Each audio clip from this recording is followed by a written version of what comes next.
A lot of the time that I spent growing up, I thought that there was going to be some kind of secret that would save me and I would find success and happiness. I realized over the years that you have to create that. You have to save yourself. Amy Shah, double board certified MD and nutrition specialist, she has built a world-renowned wellness education platform. One of the biggest things that I learned, my cortisol was through the roof and my nervous system was always kind of in that fight or flight mode, which is why I felt like I couldn't ever be present, and your nutrition can make a difference. So you're saying that based on what we eat, we can actually be happier, more content, and we live longer. That's right.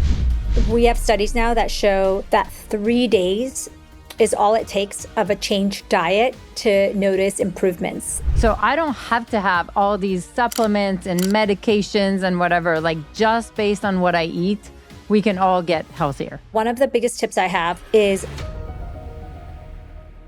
Amy Shah, double board certified MD and nutrition specialist, she has built a world-renowned wellness education platform, wrote 2 best-selling books with a third coming.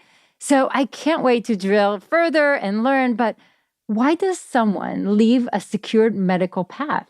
How did she reinvent herself and build such an empire? We'll also dive into health. I can't not talk about it. What are the shifts in women's health that we should all know about today? And how is stress impacting everything? I mean, we all feel it. And what do we do when we don't sleep well or we're constantly hungry? So many questions. So make sure to share this important episode with every woman you know, because it's truly, truly that important. Plus, at the end of the conversation, don't forget, I pick a career-related question that one of you asked us in a comment on YouTube channel. Hint, today it's about ageism. So you absolutely don't want to miss it. Stay until the end. Amy, so great to have you.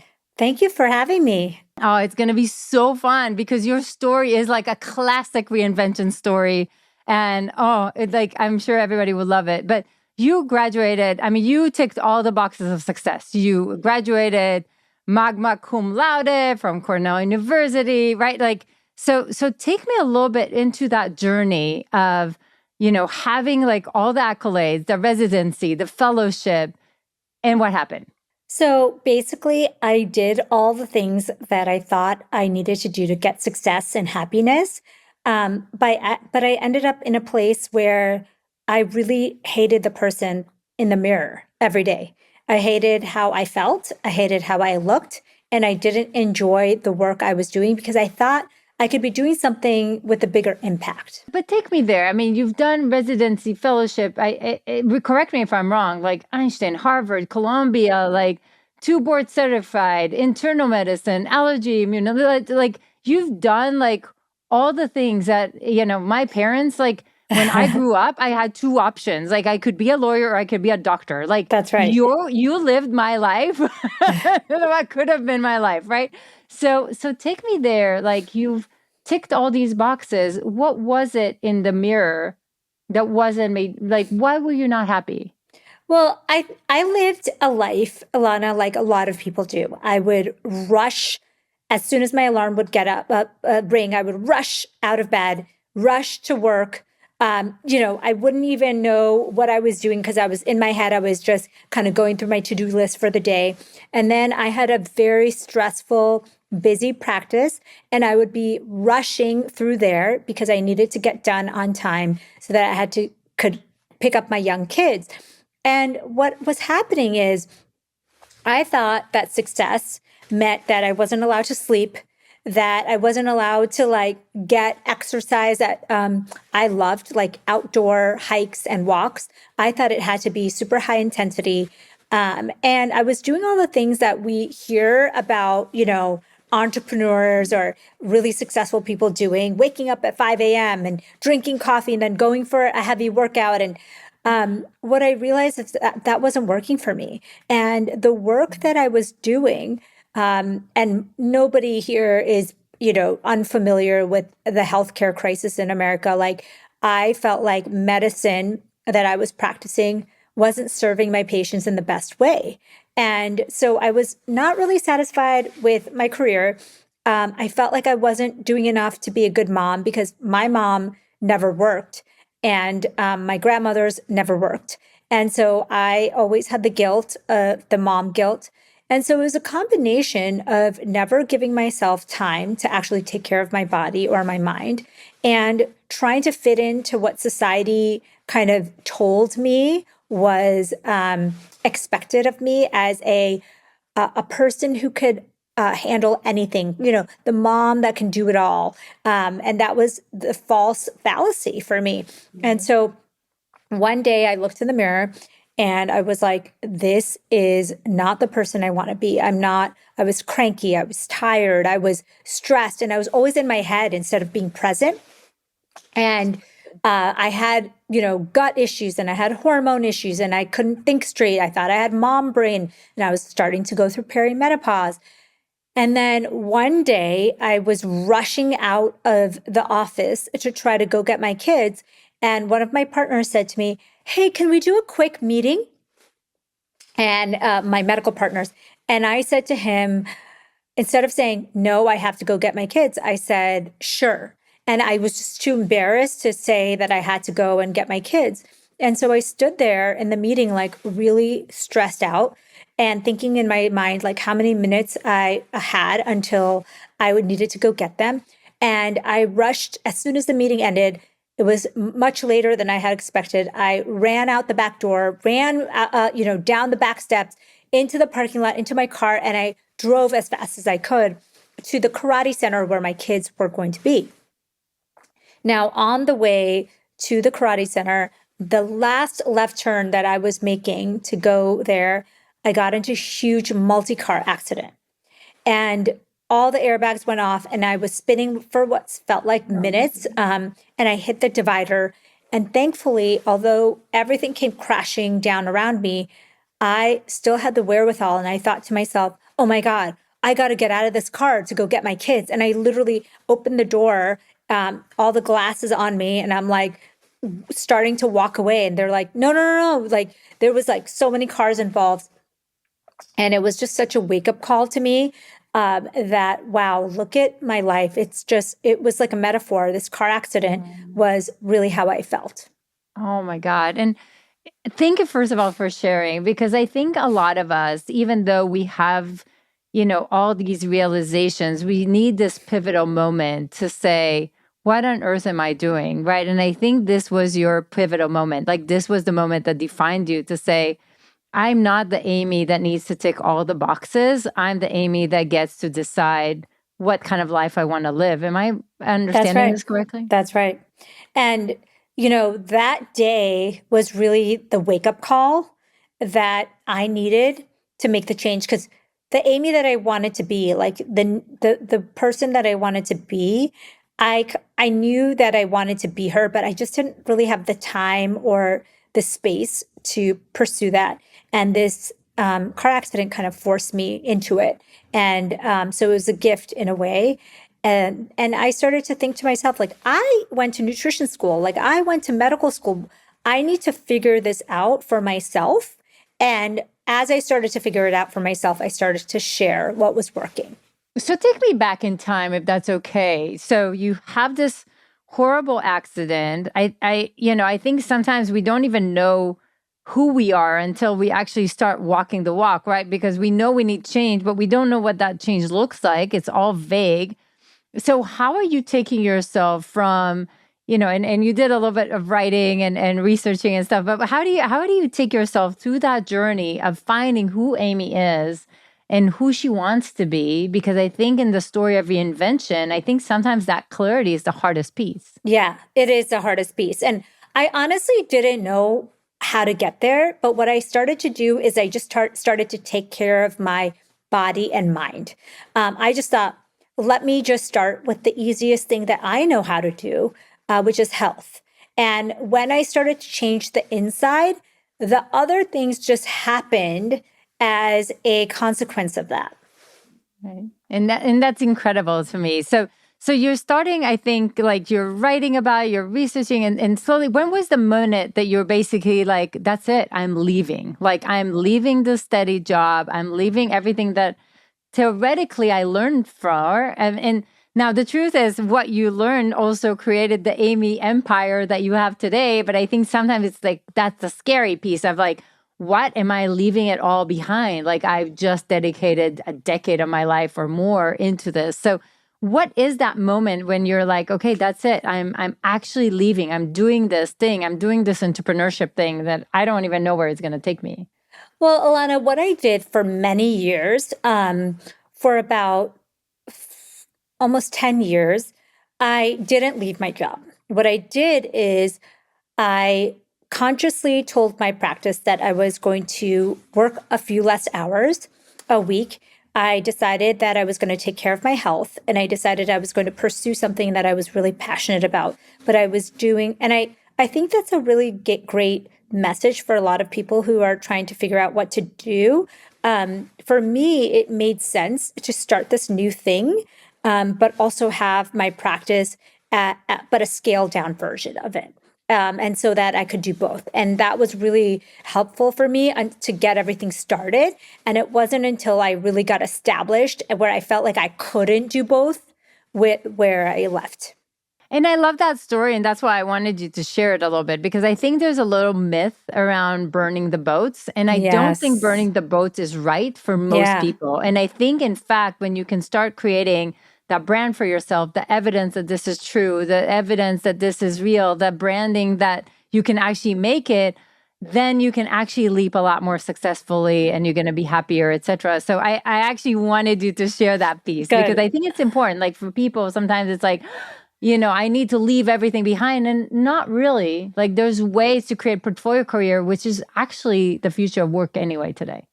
It was so interesting because when I was asked to come to speak at my first conference ever in wellness, I was there was like a life coach there, and I was coming back from the bathroom, and the life coach was doing mini sessions with people. And I said, "Oh, I'm sorry, I missed you to do. You're super full for the mini sessions." And she said, "Oh, actually, the person who was supposed to come for this session didn't show. If you want to talk for 10 minutes, sure." So I said, "Yeah, great." And so the first thing I asked when I sat down was, "What should I do?" I kind of explained, the old me and then the new me, and how I was really pursuing my whole wellness and nutrition career outside of medicine, and how it was really making me feel alive again and making me feel like myself. And her advice was just like, you don't have to pick, like what you're saying. It's like, it sounds like both things are bringing you joy. Now that you've changed your medical career a little bit, it sounds like it's serving you better. And until you absolutely can't do both, it'll be obvious to you that this thing is outgrowing. And she was absolutely right. I went home that day and I said, she's right. I'm just going to do both. And there was a point where I just couldn't do both anymore. Oh, this is so good, Amy. Thank you for sharing this. But again, one of the interesting pieces is that you needed to shift from an identity of kind of that traditional Cornell, Harvard, Columbia, whatever specialist to wellness influencer, business leader. Like it's actually a Yes. shift in identity. Tell me Yes. about those early days when suddenly you need to talk about yourself. You need to build a brand. You talk about the cringe mountain, like I think a lot of us have a different name of it, but there's like a discomfort in building yourself, building your own brand. So talk to me about those early days. Yeah, when I started to share on social media what was working for my mind and my body to help me get out of that bad place of hormone imbalance, of gut imbalance, and just overwhelm, I got a lot of pushback. I got pushback from not only, people that I didn't know, but also from people I knew, like my colleagues. And they were kind of questioning, like, "Hey, I see you're posting on social media. Like, why are you doing that? Are you doing it for fun? Or are you starting a new business? Like, what's going on?" And then they would make fun of a post I would do or make. And it was like these little jabs. And it was coming, I think it was coming from a place of just like unfamiliarity with the social media world, with distrust of social media at the time, and thinking that, one of my partners actually did say to me, real doctors spend time with their patients. They don't, go on the internet. And at that time, to his credit, like there weren't a ton of physicians on the internet. There was a lot of like wellness coming from like alternative medicine practitioners. And so there was this thing, kind of stigma. And I really did call it Cringe Mountain, meaning that I would post something and I would feel like it was something that was giving a lot of value to people, but I really was scared of what everybody would say, including my friends, my family, my medical community, my partners, colleagues, everything like that. And so it was kind of embarrassing. It was coming out of my comfort zone. And in the beginning, I really just dipped my toes into it and I just called it a hobby.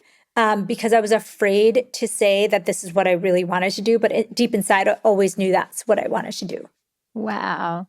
So, and I love that. What made you continue, even though it's really, really scary, right? Because there's always haters. There's always, and by the way, it hurts more when it's somebody you do know, right? Because now you're creating all these excuses and all these like drama of like, what am I doing? Do I really want to do this? So, what made you continue despite the fear, despite the cringe mountain? So as I started to grow, I started to spend more time creating content or writing, speaking or going to conferences. And it was really taking a toll on me financially, physically, mentally. And I had a lot of discussions with my friends and my husband and my family about this. And my husband said, "What do you really want from this? Like, is this just a hobby? Are you actually interested in this?" And it was like during the pandemic when I really started to question, okay, what do I really want out of this? And when the pandemic ended, I thought to myself, we only get one life to live. And this is my opportunity. And I had a deal with my husband. I said, for 2 years, just give me a chance. I'm going to kind of try this. And if it doesn't work, I'll just go back to being a regular doctor. But I just want to give it a shot. And he was in agreement. And I really did need that kind of partnership in there. And I started to hang around people that were supportive. And I think that's a really important point, Ilana. Like, I think putting yourself in a place with people who don't like the new you is really dangerous. Like, you really want to stay with people who support this new person that you are. And so I wanted to, be around people who were supporting the new me. And so that's what I did. And that was a big leap. It was really after the pandemic. Right. And I'll lean into what you just said, because as you grow, as you change, as your identity change, by definition, some of the crowd that knew you will not be able to adapt to the new identity. And you will need to almost like divorce some of the people that have been in your vicinity in the past, and to understand that not only you're changing, but your entire network is changing so that you can support the new you. Because again, most people that, either have some hate or have something to say, it's usually coming because they're either jealous or they don't understand, or it's some kind of an unknown. But again, you will almost never get a hate from somebody who has walked the walk. 100%. And almost everyone, like, it was really surprising, the people that ended up supporting this new person, the new me, and the people who didn't. It was a big transformation time for me, because the people that I was thinking were like my inner circle, some of them were my biggest critics. And like you said, now in retrospect, I'm thinking about it, it's not their fault. It's just that they either didn't understand, or it kind of triggered something inside of them. And like this person I was saying, one of my colleagues, I think it just triggered a part of them that they wanted to do something different, and that they were just kind of like, now that I think about it, it was really coming from a place of like almost like jealousy. And then other people, it was more just they didn't understand. And I just started to realize that there were some people who were just like lighthouses, and they really kind of showed me the way, and they were just so happy and supportive. And so I thought to myself, like, the biggest thing I can do for myself is be around these people. And it was just important, to kind of reorder the people that were around me. And also, like, getting some mentors in place, because I think one thing that I found really difficult during this time is that there's no road, in entrepreneurship. So, like, when I was in medical school, I knew, okay, when I was in college, I knew, okay, I have to take these pre-medical courses, and then I have to take the MCAT to get into medical school. And then when I'm in medical school, I have to do a certain level on the exams to get into fellowship. And like every step was kind The of road planned is out. so clear. It was so clear. And like you pretty much knew that at the end of the road, you would land a job in your specific field. And now I was in this world where there's absolutely, I have no idea what's even going to happen in the next 6 months, much less the next 5 years.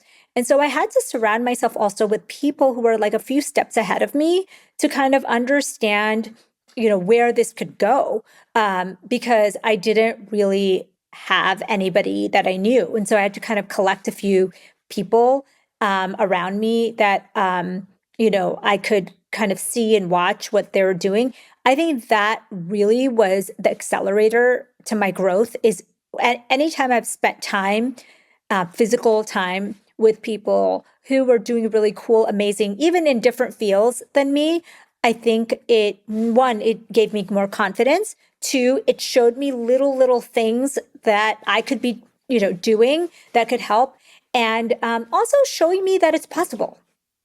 Oh, I love that, because there's the saying that you are the average of the 5 people around you. And Yes. yeah, I don't think that I understood it as well as I should have, because that would be like the biggest shortcut in my life if I knew that earlier in my career, right? Like I surround myself with whoever was there. Yeah, I was never exactly. intentional about it. And also the thing is, Ilana, is like, I don't think anyone teaches you that. I think that I thought it was my duty to always be around the family and the friends that I grew up with. Like that was my duty to be, a good Loyal. daughter and loyal to my family and extended family. And what I learned is that no, you don't owe anybody. Even if you've known someone for 20 years, but they're a toxic person, you are allowed to not engage with them or not give them your energy. And I think that was something that has really helped me. Oh, that's so true, because there's a saying that you don't manage your time, you manage your energy. And it's actually incredible to see that when you can decide what sucks your energy and what actually lifts you, like suddenly you have a lot more time, you achieve a lot more. Like it's actually incredible to see. Absolutely. And what I love about it, and now we're going to go a little deeper into what you're doing, because we are, huge. Like, I think we're probably one of the only organizations that teaches how to create portfolio careers, but not everybody. Like, I think it's the future of work, and you live the portfolio career. Like, you're a best-selling author, you have your own businesses, you have your own product. Yeah. So first of all, I want to kind of dive into like, how do you like manage the things? But then I kind of want to like go right into like, dive into health, because our listeners have to hear what you have to say. Well, I think it goes hand in hand. So as I started to get more clarity in my body, I started to get more clarity in my mind and started to have better ideas. So I think one of the biggest things I had to do was manage the inside to start to really see the road.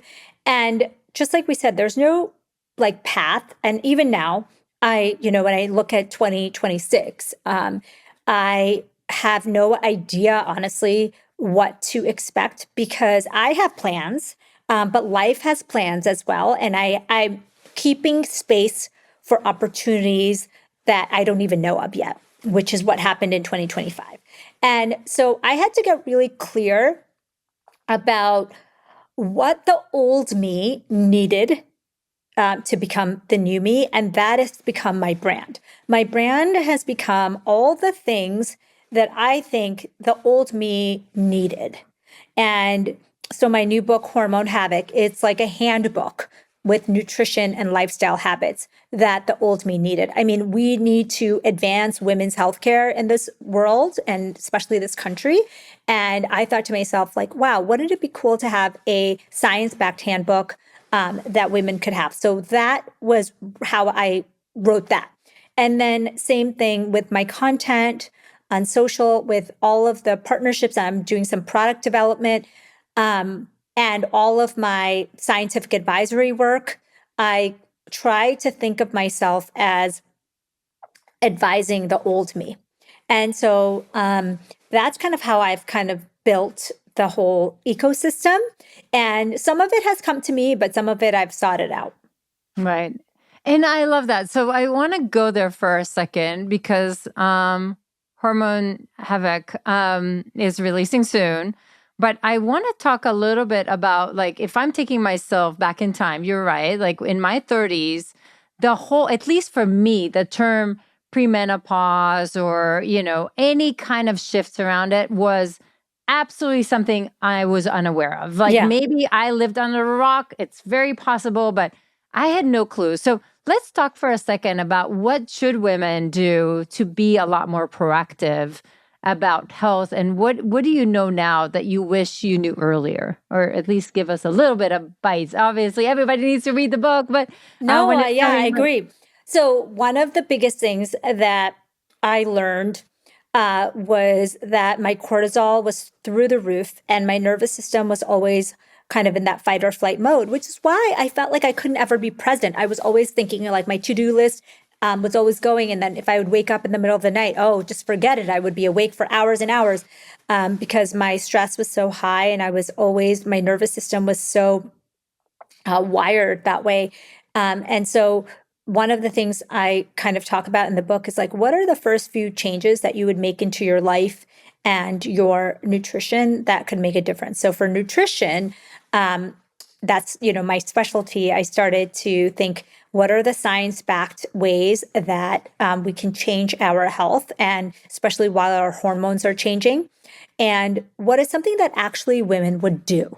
I mean, you can give, like, when I watch people doing their 4-hour morning routine, I just think to myself, like, there's no woman that I know in my world that could do that, Right. And so what is doable and is going to make lasting change for people? And so I started to create a nutritional protocol for women. It's a framework called the 30-33. 30 grams of protein in your first meal, so breakfast, 30 grams of fiber throughout the day, and 3 servings of probiotic foods every day. That's your goal. And so if you're working towards that. An example of that, like, what does that look like?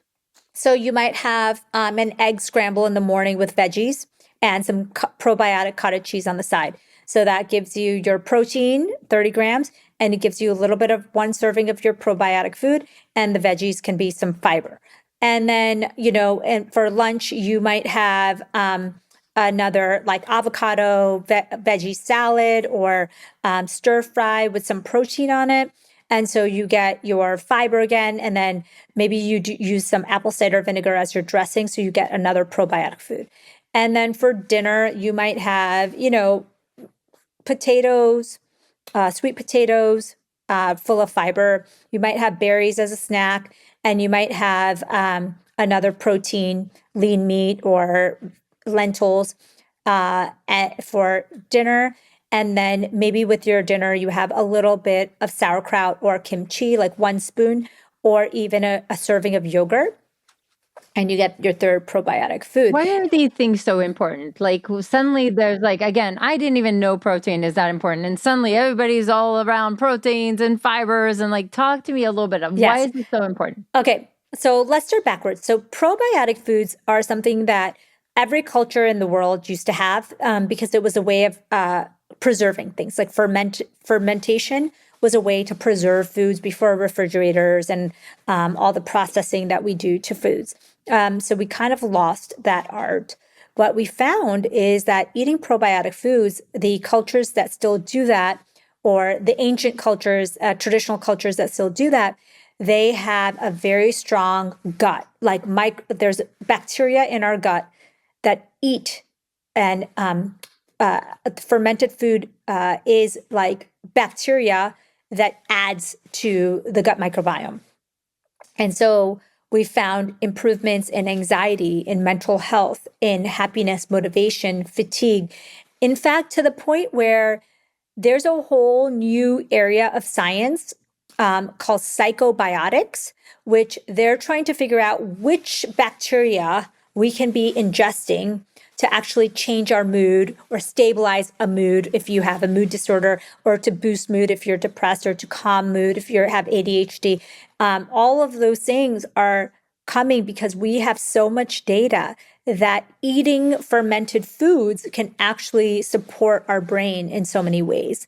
And so that's really a groundbreaking thing that's happened in the last 20 years. And so, but we are not eating fermented foods anymore. And most people, if anything, they're taking a probiotic, but they're not really incorporating any real fermented foods.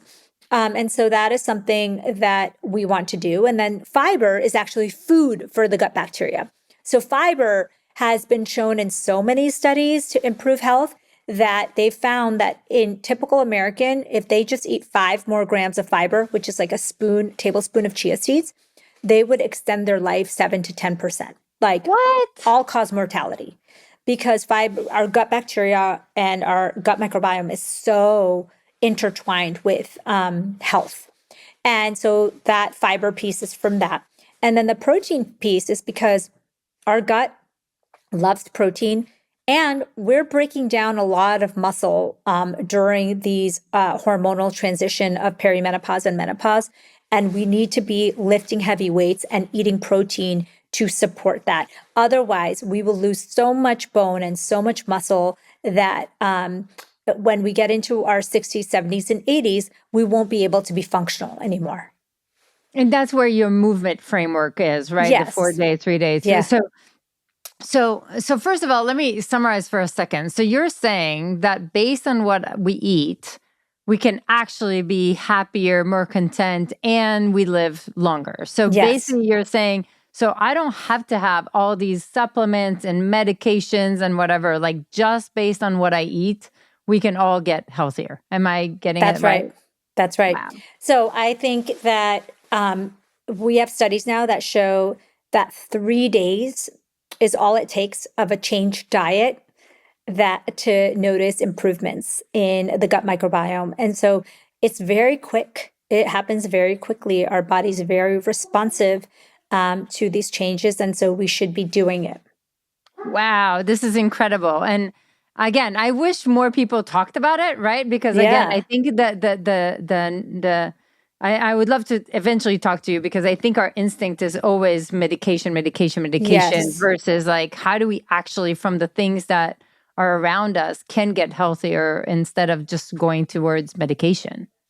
Absolutely.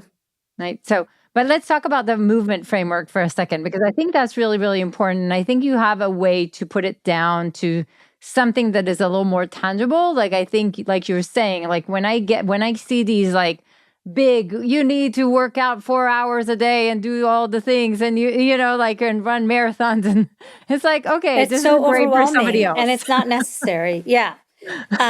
So the 4-3-2-1 framework is created so that women can live their optimal life. Now, if you were asking me what's the minimum, anything, like any kind of movement is great, right? So getting up from your chair every hour, great. But if you're looking to kind of optimize your life, and that's what I wrote the book for, is like giving women a handbook so that they actually know what to do if they want to. And I keep saying in the book, like, if you rather, you know, walk through the woods every day, like, and that's what makes you happy, great.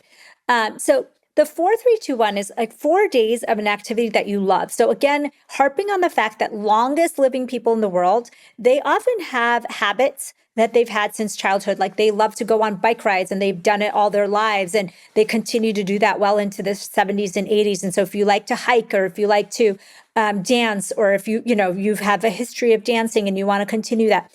But the easiest way for anyone who doesn't have anything is walking. So 4 days a week of some kind of movement that just gets your body moving. And we know that that's what we need to live a long, healthy life, whether it be pickleball or tennis, or whether it be walking or hiking. 4 days a week of movement.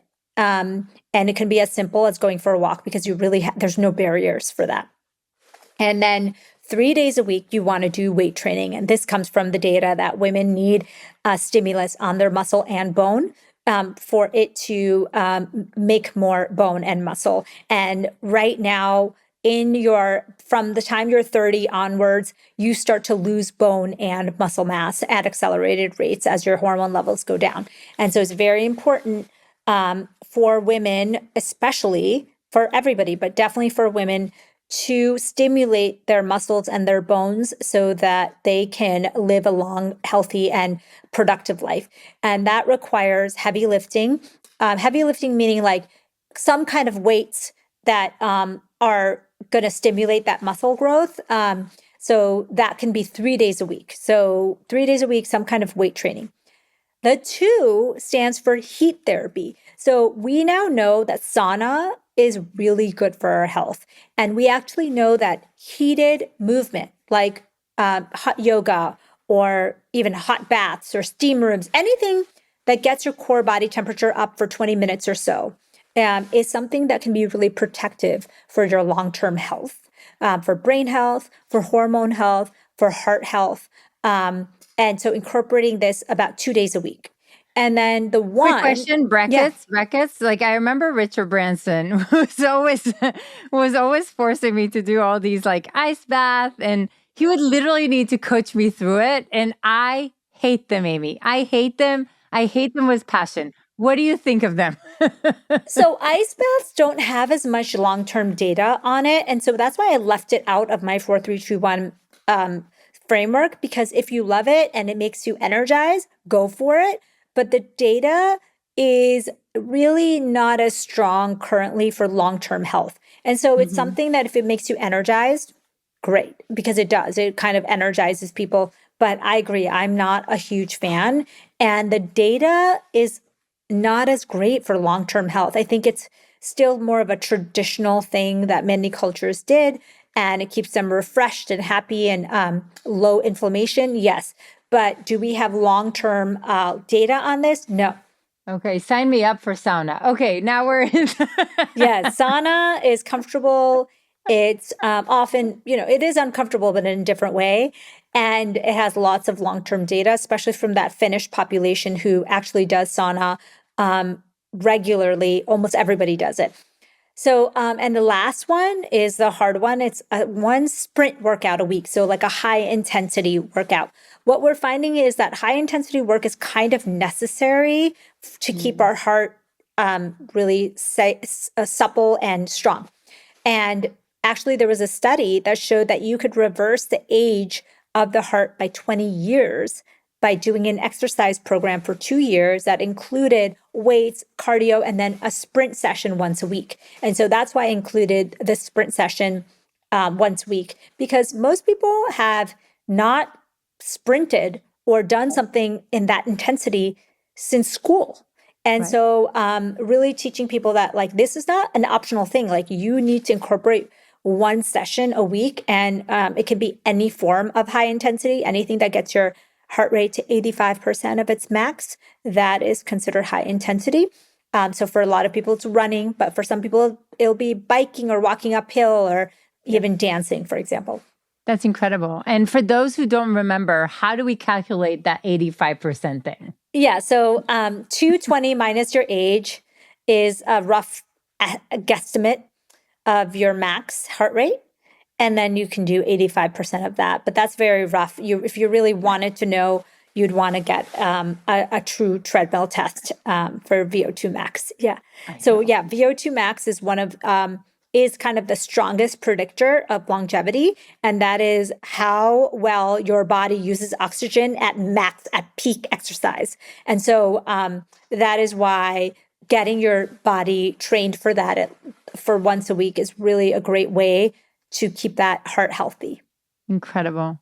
So I love that because I feel like this is a lot more doable for me. I love hiking. I love hiking on hills. So I can totally I can get some of these. I'm just missing the weight training. Yes. I need to figure that out. And the weight training is the hard one because for a lot of us, including myself, that old me that I was talking about, I didn't even do any weight training. I didn't think that was like, I would do like a spin class, some kind of high intensity. Right. And then, I would go to work and I was sleep deprived and then I was full of adrenaline, but I didn't really do anything for my bones or muscles. No, that is true. That's me. So what do you do now to say that at least like get at least the basic weight training Yeah. in? So I go to the gym at least once or twice to get for the three. I do a class for one of them, and then the third I do a power yoga or Pilates to get the third. So there's a lot of debate about whether Pilates or yoga can give you the stimulus that you need. So for me, what I've decided to do is keep it. Out of the 3 days, one day is the power yoga or Pilates, one day is a structured class, and one day is the gym or some combination of the three. Like today, I did the class, and some days it's like 2 classes and 1 yoga or 2 yoga and 1. So I'm always trying to incorporate the 3 weight training days into my routine. And previously, I wasn't doing that. That's incredible. Oh, that's where that's my homework. But let's talk for a second about stress. Like I think stress, and I think you say it beautifully. Like I think we're almost wired to be stressed right now. I think there's this snowball effect of also everything is trying to stress you because that's the clickbaits essentially. Like that's how you're going to click on an article, that's how you're going to click on a post. Like everything is trying to stress you. And we try to stress ourselves, and with economy and politics and all the things, like we're kind of at this peak, like always be stressful mindset. Like what do you do about it? How do you maneuver it? What should we know? Okay, so 2 years ago, when I did do this kind of plunge into wellness and nutrition and medicine, I had the opportunity to interview an entrepreneur that was doing really great things. And he was the co-founder of Mary Ruth Organics, David Guillaume, and he also really believed in Kabbalah, like a spiritual practice. And he told me, he goes, I leave 20% of my day free, 20%. And I said, what do you mean? And he's like, well, if you're back to back scheduled all day long, how are you going to have the big ideas, and how are you going to process what you learned and thought about, and how are you going to bring that cortisol down? He didn't even say the word cortisol, but in my mind, I was like, oh, that's interesting. He's like, oh, I just go for a walk quickly, like, maybe for 20 minutes, 40 minutes, whatever. Or I'll leave some time, and in case something runs over, I have that extra buffer. He's like, my time is never, or you can go work out. He's like, you never want to have a day where, if possible, where, you don't have that time. And for me, Ilana, that was, as an entrepreneur at the time, very young, new, that was a game changer, because I thought I wasn't allowed to keep any space. That if I was lazy, or I didn't want this enough. More. Yeah. And I was that person. Like I would be on this amazing call, and then I would be like, oh, I'm late for the next thing. And I couldn't really, be present because I was always kind of on a time crunch, trying to fit in as much as possible. And then I didn't have time to kind of really think through what I wanted to do. So that actually really changed my life and changed my cortisol level. So we know that going into nature is a way to reduce cortisol. We also know that sleeping enough is a way to lower cortisol. And we also know, obviously, dietary things that we can do to lower cortisol.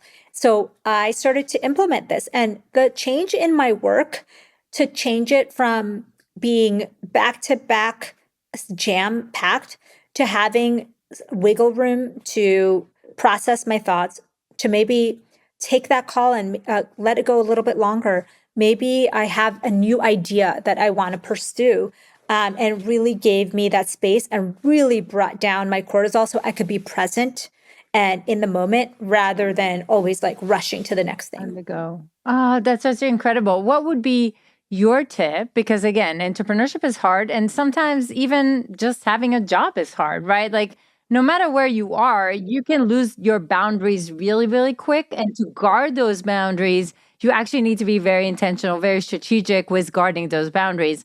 How do you see it for yourself, and what works for you? Yeah.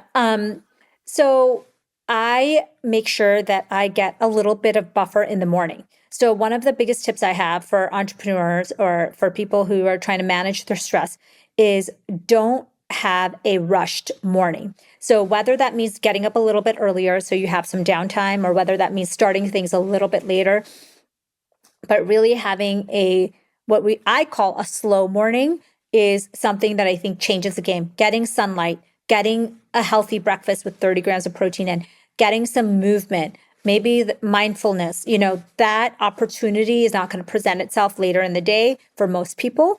And so taking that moment to reset yourself, that has become a non-negotiable for me. So everywhere I go, anything I do, like I always try to keep a little buffer, even if it's something short, like 5 to 10 minutes, and sometimes it's longer, like 1 hour.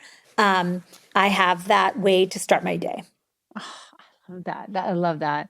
And I think entrepreneurship can get really wild really quick. And I think you can literally just kind of like be the ducky that is like, kicking on the water. And I still feel that way. So for example, yesterday was Monday, and I had gotten back from a trip, and I was my old self. Like I was almost like in a frozen fight or flight mode. And I had to say to myself, like, okay, you need to calm down, go for a walk, think this through. You don't need to be glued to your notifications and, on a constant state of stress. Like you don't even know where you are. You don't know if you've eaten, you don't know what time it is, that whole feeling. And I think everybody gets there some days. And I'm doing a book launch right now. And so that happened to me. And I had to bring myself back. And I said, no, this is not how I want to live my life. And so today I was very intentional about changing, that mindset into, I don't need to be rushing. I don't need this to be done this second, and really managing my cortisol and my nervous system. Honestly, whenever I do that, I feel better and I work better. I do better things. That's so true. That's so true. Even my team knows that if I'm going to go on a hike, I actually going to operate better as a leader. Yes. Yes. It's like, so my 100%. team, if I'm like annoying, they're like, just go on a hike, Ilana. I'm like, okay, I'm out. And I told my team, so before, when I used to go on trips, like traveling, I would want to make the most of it. And so my team would help, fill the schedule. And so I would do my routine at home, but when I was traveling, I wasn't. And I was noticing that I was feeling burned out, that I was feeling that nervous energy was coming back. And so now I even say when we're traveling, I need that time in the morning. I need a little space between things so that I don't feel overwhelmed or, and I want to maintain that level of kind of being present and openness as much as possible. So another, also a question around personal branding, because you built in a really short time some really impactful personal brand. For those who don't know, Mel Robbins, reached out to you and talked to you about, her health and had you on her podcast, which is a big deal. I think for a lot of people, like, how did you do it in such a short time? How did you get people like Mel Robbins to be kind of like to reach out? Like, what would be some of your tips? Yeah, I think honestly, I'm telling you that when I started to get more intentional with my time and my work, this whole kind of getting your mind right and not just spinning your wheels, I think it can be really, really tempting to be in that fight or flight mode where you're just taking every opportunity. Like you want to do it all, right? Like I want to do this. And what you end up doing is really wasting a lot of time and not being intentional. So I really started to see, okay, what is it that I want to say? What is it that's resonating with the audience? Where do I want to grow and what direction do I want to go? And really having an intention behind the work I was doing. And that's what really helped me grow. It's like, instead of being like, I'm going everywhere, doing everything, I'm every doctor for everybody, really understanding what I wanted, what my intention was, and what the audience wanted from me, and really doing that. And so I think that whole premise of having the walk or the hike or the time to process what was happening and kind of take that into the direction. That's when I have the best ideas, is when I'm not in a fight or flight mode, because biologically, your body, when your nervous system is activated, it cannot think critically. And so if you have a big problem to solve or a big decision to make, you need that nervous system to calm down. You need that cortisol to come down to be able to make it in a proper way. And especially for women, we are even more wired to be cortisol sensitive. And so I think that was really when the growth started, is when I started to understand what I wanted, what the audience wanted, what was working, what direction I should go in because of the intentions that I had. And I love it. We call it a zone of genius when Yes. you're kind of like understanding, like, what is that thing that I want to focus on? Because yes, I can do all of it, but all of it just will not stick, right? So what is that thing that I really want to be known for, and how do I amplify it? So I love that, Amy. And the other thing that happened very recently, probably in the last year or so, is not trying to be like someone else. And I think that is a really important point. I think we all look up to entrepreneurs, and there's people who are doing such amazing things, and you want to be like them. And so you maybe want to start doing things like them. But what I started to realize is that the more you are yourself, the better it becomes, because nobody can be you, and you can't be anybody else. So I think that really stepping into your own individuality, your own strengths, what you need, your workday, your work, your team, none of that has to look like the next person. And so that kind of has really helped me in the last year or so. I love that. And I think that is so important, because we're so good about comparing us to others, but we're not others. We're ourselves, and we were never going to be, nobody's going to be better at doing us, So, and I just love that tip. Do you think there's something, Amy, in your childhood, except for the accident that you talked about, Yeah. but in your childhood that maybe that people don't necessarily know, but that you built you to who you are today?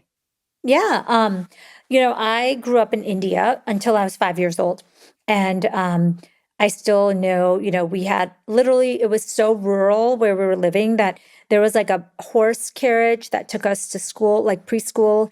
And there was communities where everybody just kind of lived almost communally in communities. And so when I came to America, there was a very big reason that my parents brought me there. They knew that as a woman, as a girl, that I would have more opportunities to live out my gifts and make an impact in the world than from where I came from. And so I knew that I couldn't just get a job and, I needed to do something that was the reason they came here. I needed to do something that could make an impact. And that's why I was so unhappy when I started my medical career, because I was like, oh my God, all this work and all this time, and now I'm not really doing work that I really love or that I'm proud of. And so it took me a long time to kind of get to the place that I wanted to be. But once I got there, I knew it. Wow. If it's okay to share, how did they react to that, to your moving and to where you are now? Yeah, it's so funny. They were like, my mom was, of course, worried. She was like, oh my God, what are you doing? Are you going to be able to, sustain your career? Like, how are you going to make money if you're like doing this thing on the internet? So it took them a while to understand.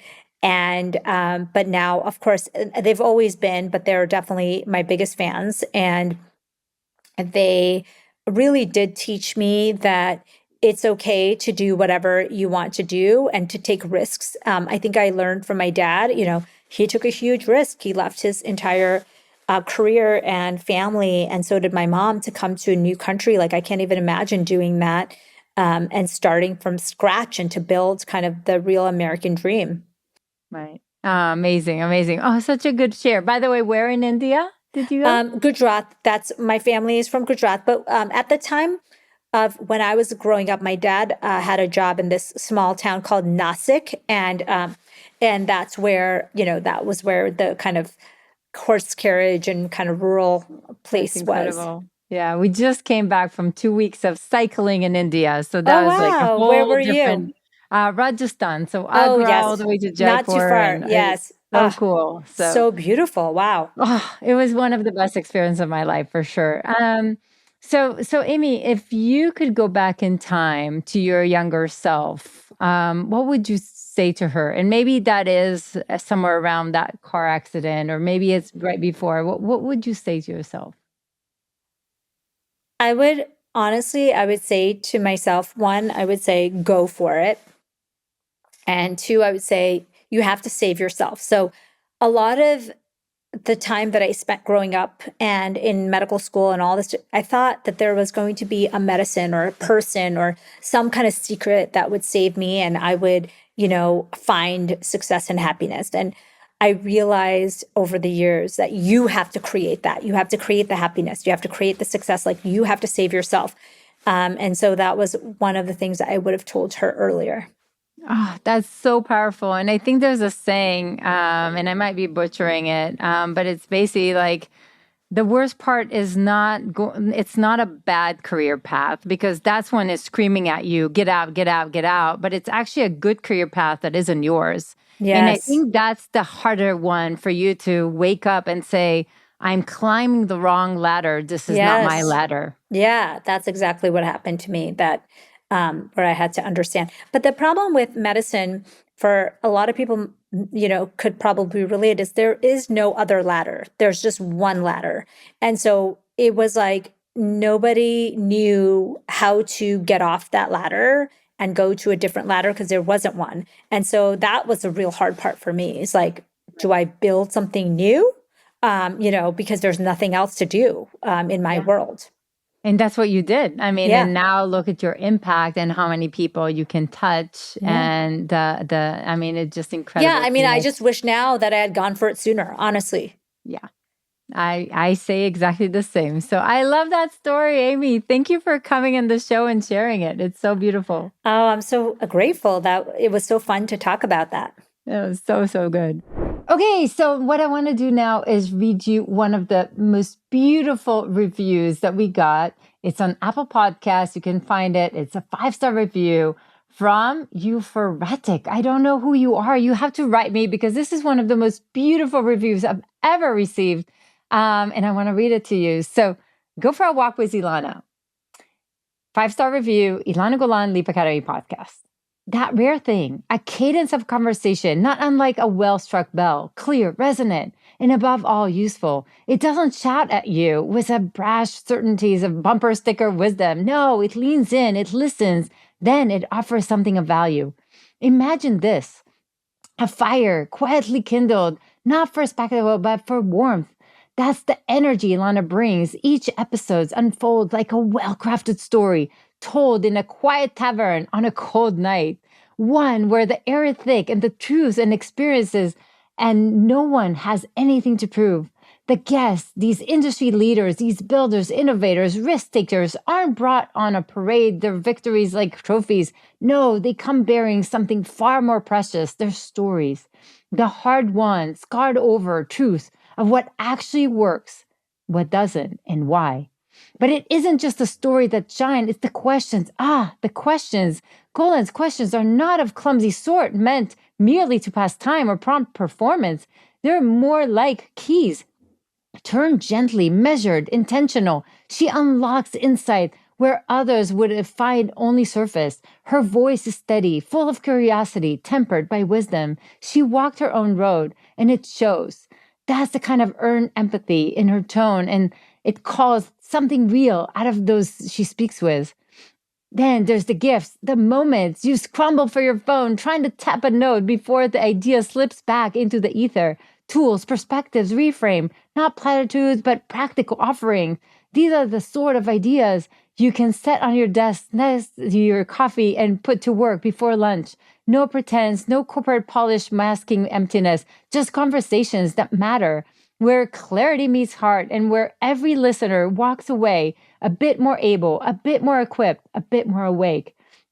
To listen to Ilana Golan's podcast is to be reminded that success is not an accident, nor is it a formula. It's a pattern of intentional acts, often born of failure, always forward in humility. And when someone helps you see that pattern, well, that's the kind of magic, isn't it? Highly recommended. Oh my God, you touched my heart. I have to know who you are. You have to write me. And thank you from the bottom of my heart. And for all of you, if you enjoyed the podcast, please go and add a 5-star review and write us a few notes. It doesn't need to be that long and it doesn't have to be that beautiful. But just, every single review makes it makes it all worth it. And a podcast is a lot of work. It's an endless hours. It's a lot of thoughts. And if you do appreciate it, it means the world when you can give us a 5-star review and just give, a few kind words. So, and now to the Q&A. So remember, once a week, I go to my YouTube channel and I kind of look at the comments and then I pick one that has a really good question and I bring this question to you. So the question today is from Joe. And he basically say, hey, I'm in my 50s and I'm afraid it might be too hard to find a job. What do I do? And that's such a great question because I want to tell all of you, ageism exists.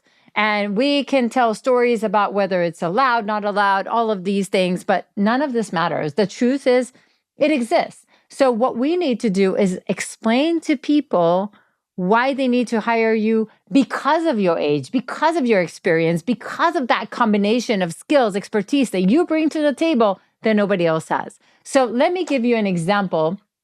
So if, and again, in mid to late stage career, we're judged differently, especially now in the era of AI, especially in the lack of trust economy. So everything shifts. So your brand is what needs to tell that story. But your story is where everything is. And I'll give you an example. So if I'm a hiring manager and people in their 50s are coming, or somebody in their 50s are coming and somebody in the 30s are coming, and they're both interviewed to the same exact role, and they say exactly the same kind of story. They have the same exact experience. Which one do you choose? Of course, you're going to choose the 30-year-old. And again, you can tell stories about why not and, ageism, but the truth is that's the reality. They're always going to choose the younger version. But here's the catch. If you say the same story, there's absolutely no reason somebody is in their 50s will have exactly the same story as somebody in their 30s, right? So my only question is, are you telling the right story? So what this means is that in your homework, what I want you to really think about is according to where you're going, according to the next role, according to the next job, what are the real reasons? What are the 50 reasons why they need to hire you? Why would they be lucky to have you? What is that combination of skills, expertise, connections that you have, things that you achieved, challenges you went through? What are these places where you got awards, places where, people are already intrigued by you? What are all these things? Again, success leaves clues. So what are all these reasons why they were going to be so lucky to have you? And now the question is the hiring manager trying to find somebody junior? And in that case, you might not be the right fit and you just dodged a bullet and you're happy that you're not there. Or they're actually looking for somebody to make a big impact in the organization. So give them the reason, give them the stories, give them not the 30,000 foot view that everybody else can claim. Everybody can say they're innovative and problem solver and hardworking. Everybody can say the same thing. But if you can weave in those stories, those 50 reasons why they're going to be so lucky to have you specifically because this is what you've been doing. These are the achievements. These are the results. This is what you create. This is who you work with. If you can actually tell a story that will make them say, oh my God, this is why I want them more than anyone. That's the key. Okay, so ageism is won by a very strong story, by really taking into account all the things that you achieved and how it's relevant for that opportunity. Again, it's not about you. It's how this is relevant, how it's going to move the needle for the hiring manager, for the company, for the team, etc. And your brand needs to tell that story. It's not enough that it's only your words if you don't walk the walk. So they're going to look at your LinkedIn. They're going to Google your name. Is your brand telling that story? And if it's not, then you need to do something about it. And we can always help you in Leap Academy. But I want to make sure that you tell the right story and you show up as that hero that they want in the company because of your age, not despite of your age. Okay, so I hope you enjoyed the show, and I will see you soon. More episodes that you're going to love are right around the corner, so definitely make sure to click the like button and subscribe to our channel. Also, who in your life should see this today? Do share this with them. This will inspire and help those you care about and helps us continue to bring amazing guests. And I will see you there.